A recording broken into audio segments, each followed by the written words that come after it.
Assalamualaikum dan selamat sejahtera. Saya ucapkan kepada yang dihormati Dr. Muhammad Karim Izzuan bin Rifin dan rakan-rakan kelas sekalian. Saya Nur Afiqah bersama ahli kumpulan saya, Siti Syafiqah, Amira Sakinah, Nabila Husna dan Amira Farisha akan membentangkan kertas kerja kami yang bertajuk Mahasiswa Beretika Penentu Masa Hadapan. Seperti yang kita semua tahu, mahasiswa iaitu diri kita sendiri merupakan pelajar yang sedang menuntut di peringkat pengajian tinggi seperti di universiti awam, swasta maupun kolej kemahiran.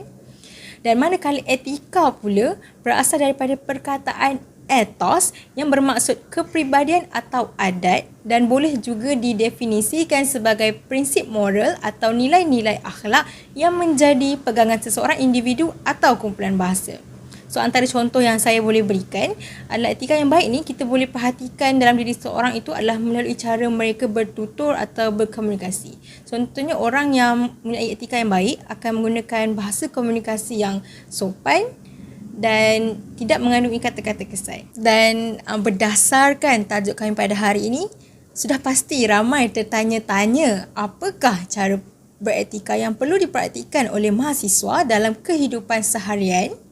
Dan daripada etika yang dipamerkan, apakah faktor, kesan dan akibat bersikap sedemikian? So dengan ini, saya ingin menjemput rakan-rakan saya untuk menjawab persoalan-persoalan ini dengan lebih mendalam. Dipersilakan. Faktor pembentukan etika seorang mahasiswa. Yang pertama, pengaruh keluarga. Ibu bapa merupakan orang yang pertama menunjukkan sepadan etika kepada anak-anak. Hal ini disebabkan pengaruh keluarga memainkan peranan yang besar dalam pembentukan etika. Sebagai contoh, sekiranya ibu bapa menunjukkan sikap yang terpuji, maka mahasiswa juga akan mencontohi serta mempunyai etika tersebut. Pendidikan mahasiswa juga turut dipengaruhi oleh pengaruh keluarga. Kejayaan mahasiswa dalam pelajaran adalah bergantung kepada semangat ibu bapa dalam pelajaran, latar belakang pendidikan, didikan mereka, keadaan kewangan keluarga serta keruntuhan rumah tangga. Galakan positif yang diberikan oleh ibu bapa juga dapat membantu mahasiswa dalam pembelajaran. Yang kedua, pengaruh rakan. Antara faktor lain yang mempengaruhi pembentukan etika mahasiswa ialah pengaruh rakan sebaya. Rakan sebaya boleh didefinisikan sebagai individu yang berpengaruh dalam menentukan tingkah laku kehidupan seharian seseorang. Sekiranya rakan kita memiliki standard moral yang tinggi seperti jujur, bertanggungjawab dan tekun, maka ia akan menyumbang kepada pembangunan etika yang kukuh. Hal ini juga akan mendorong mahasiswa menjadi seseorang yang bertanggungjawab dalam melakukan tugasan yang diberikan. Oleh itu, pemilihan rakan yang mempunyai etika yang tinggi sangat penting kerana ia dapat mendorong mahasiswa tersebut ke arah pembentukan masa depan yang cerah. Yang terakhir, faktor persekitaran. Persekitaran yang baik akan mempengaruhi tingkah laku yang baik, manakala persekitaran yang buruk akan mempengaruhi tingkah laku yang buruk. Faktor persekitaran kelas juga boleh menyebabkan mahasiswa bermotivasi dengan sendirinya. Perkara ini disebabkan kondisi kelas yang selesa untuk belajar. Bagi mencapai kecemerlangan akademik yang berterusan, ia memerlukan tindakan serta kerjasama daripada semua pihak yang terlibat. Selain itu, suasana universiti yang kondusif serta dilengkapi dengan kemudahan pengajaran pembelajaran akan membantu perkembangan kognitif, efektif dan psikomotor pelajar.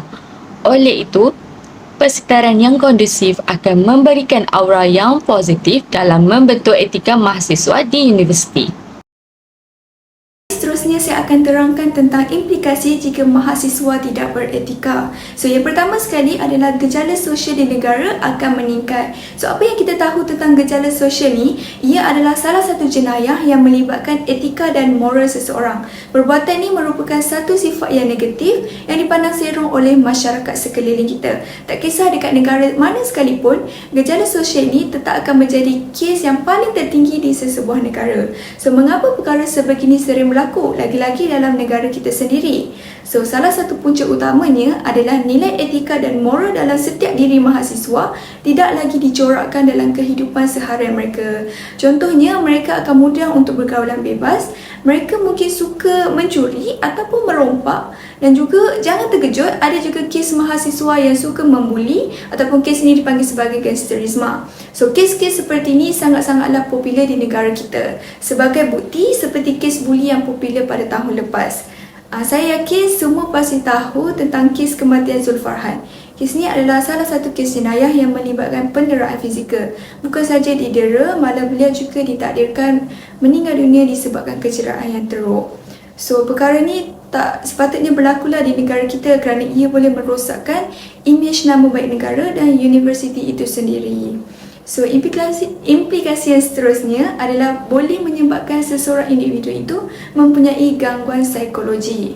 So, apa itu gangguan psikologi? Gangguan psikologi ni ia boleh berlaku apabila seseorang itu tidak dapat mengawal emosi atau tekanan stres yang dihadapi. Masalah ni mungkin terjadi disebabkan ada segelintir mahasiswa yang tiada etika yang baik dalam diri mereka yang memberikan komen-komen yang negatif menerusi media sosial seseorang.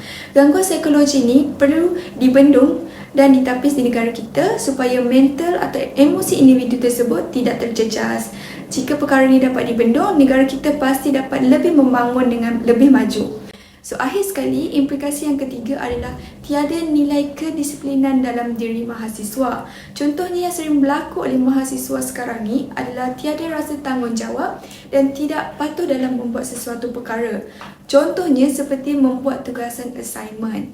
Bagaimana kita sebagai mahasiswa ingin menyumbang kejayaan terhadap negara kita sekiranya masih terdapat segelintir yang masih tidak mengambil serius tentang integriti dalam kehidupan mereka.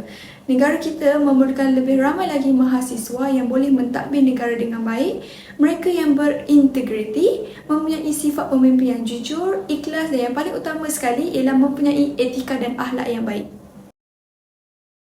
Seterusnya saya akan membentangkan tentang cara-cara untuk membentuk mahasiswa yang beretika. Jadi beberapa pihak berperanan untuk melahirkan mahasiswa yang beretika. Antaranya adalah pihak universiti.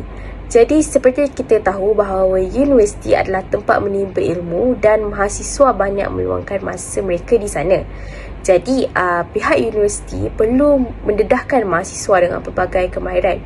Contohnya seperti kemahiran berfikir dan kemahiran berkomunikasi.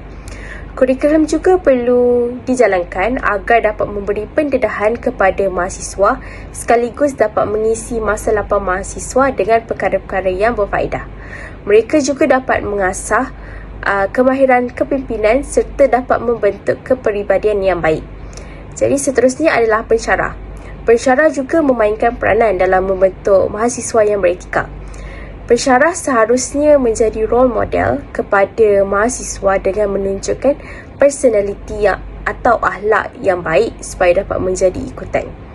Jadi pensyarah juga seharusnya sentiasa memantau mahasiswa tentang masalah akademik yang dihadapi serta menasihati mereka untuk tidak terjerumus dengan perkara yang tidak baik.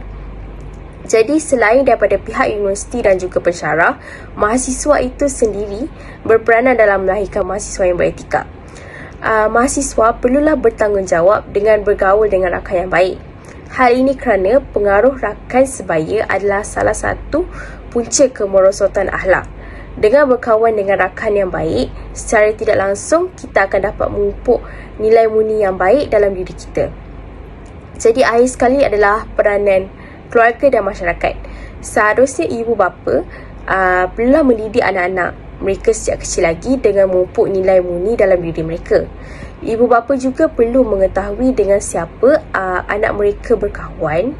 Hal ini amatlah penting agar mereka tidak terjebak dengan budaya negatif. Masyarakat juga boleh mengambil inisiatif dengan menjalankan program atau ceramah yang dapat membantu memupuk nilai murni dalam kalangan mahasiswa. Jadi itu sahaja dari saya.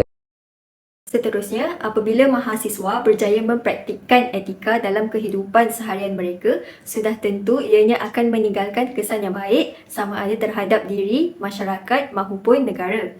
Mahasiswa yang sentiasa mempraktikkan etika, mereka tahu bahawa tiada faedahnya untuk membuang masa dengan berkelakuan tidak baik. Mereka bahkan akan menggunakan waktu yang ada untuk terus berusaha memperbaiki diri sendiri. Dengan cara ini, lama kelamaan, ianya mampu mengubah mereka menjadi versi yang lebih baik dan dengan kualiti yang ada dalam diri mereka, mereka seterusnya mampu memberi manfaat kepada orang sekeliling. Seperti hadis Rasulullah, sebaik-baik manusia ialah manusia yang dapat memberi manfaat kepada orang lain. Yang terakhir, melalui penerapan etika dalam diri mahasiswa, ianya akan melahirkan bakal pemimpin yang mampu mentadbir negara dengan berintegriti. Mahasiswa pada hari ini, mereka inilah yang satu hari nanti akan menyambung legasi pentadbiran negara kita. Akan tetapi, pada saat ini, jika kita perhatikan, kepimpinan dan isu etika seperti rasuah dan salah guna kuasa sepertinya tidak dapat dipisahkan lagi. Sedangkan etika dan moral profesional inilah merupakan asas dalam pembinaan integriti, iaitu ketelusan daripada segala bentuk penyelewengan. Justeru, masa depan negara amat bergantung kepada sikap mahasiswa pada hari ini. Mahasiswa yang memegang nilai etika, mereka tahu membezakan yang mana baik dan yang mana sebaliknya. Hasilnya, dengan sikap ini, kemungkinan isu berkenaan etika tidak lagi menjadi isu hangat apabila golongan muda mula menggantikan tampuk kepimpinan negara pada masa akan datang. Akhir sekali, berdasarkan hujah-hujah yang telah disampaikan, apa yang kita boleh rumuskan adalah etika seseorang mahasiswa boleh dipengaruhi oleh pelbagai perkara dan pelbagai pihak, terutama sekali pihak yang paling dekat dengan diri kita seperti keluarga dan rakan-rakan.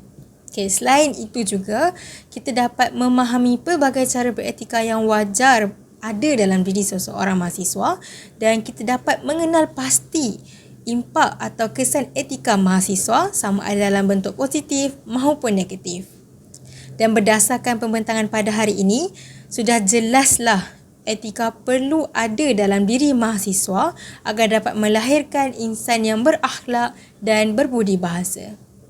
Sekian sahaja daripada kami. Terima kasih.